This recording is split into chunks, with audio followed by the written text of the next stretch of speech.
सर्वमेतदा रतंग मन्ये। मैं आपके प्रत्येक वचन को परम सत्य मानता हूं।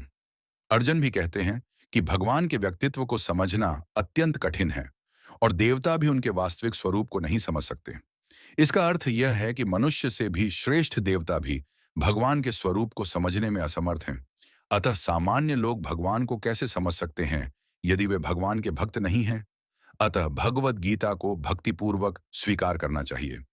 कृष्ण को कभी भी अपने समान नहीं समझना चाहिए। कृष्ण को न तो कोई साधारण व्यक्ति समझना चाहिए, न ही उन्हें कोई महापुरुष। कृष्ण स्वयं परमेश्वर हैं।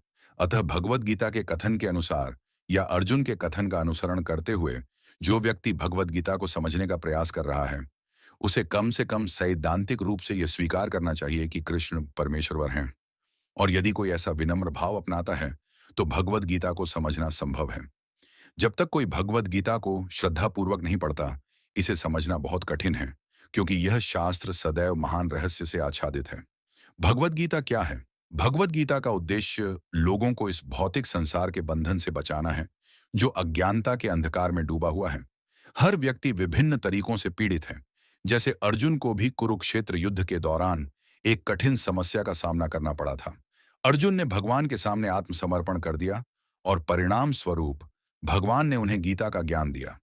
इस भौतिक संसार में केवल अर्जुन ही नहीं, बल्कि हम सभी हमेशा चिंता और परेशानी से ग्रस्त रहते हैं, और इसका कारण भौतिक अस्तित्व है। इस भौतिक संसार के अस्थायी वातावरण में हमारा अस्तित्व न होने जैसा है। इस भौतिक अस्तित्व की नश्वरता हमें भयभीत करती है, लेकिन हमारे पास इस अस्तित्व के डर से डरने का कोई कारण नहीं है। हमारा अस्तित्व शाश्वत है, लेकिन किसी कारण से हम एक बुरी सत्ता से बंध गए हैं। बुराई का मतलब है जो मौजूद नहीं है। इस नश्वर अस्तित्व के कारण निरंतर कष्ट सहने वाले सभी लोगों में से केवल कुछ ही अपनी दयनीय स्थिति का एहसास करते हैं और प्रश्न करने लगते हैं, मैं कौन हूं? मैं कहां से आया हूं? मैं इस दुर्दशा में क्यों फंस गया हूं? इत्यादि। जब तक मनुष्य अपनी भ्रांतिपूर्ण स्थिति पर विजय प्राप्त नहीं कर लेता, अपने दुख और कष्ट के प्रति जागरूक नहीं हो जाता और इस स्थिति से मुक्ति की खोज नहीं करता, तब तक वह इस स्थिति से मुक्ति नहीं पा लेता।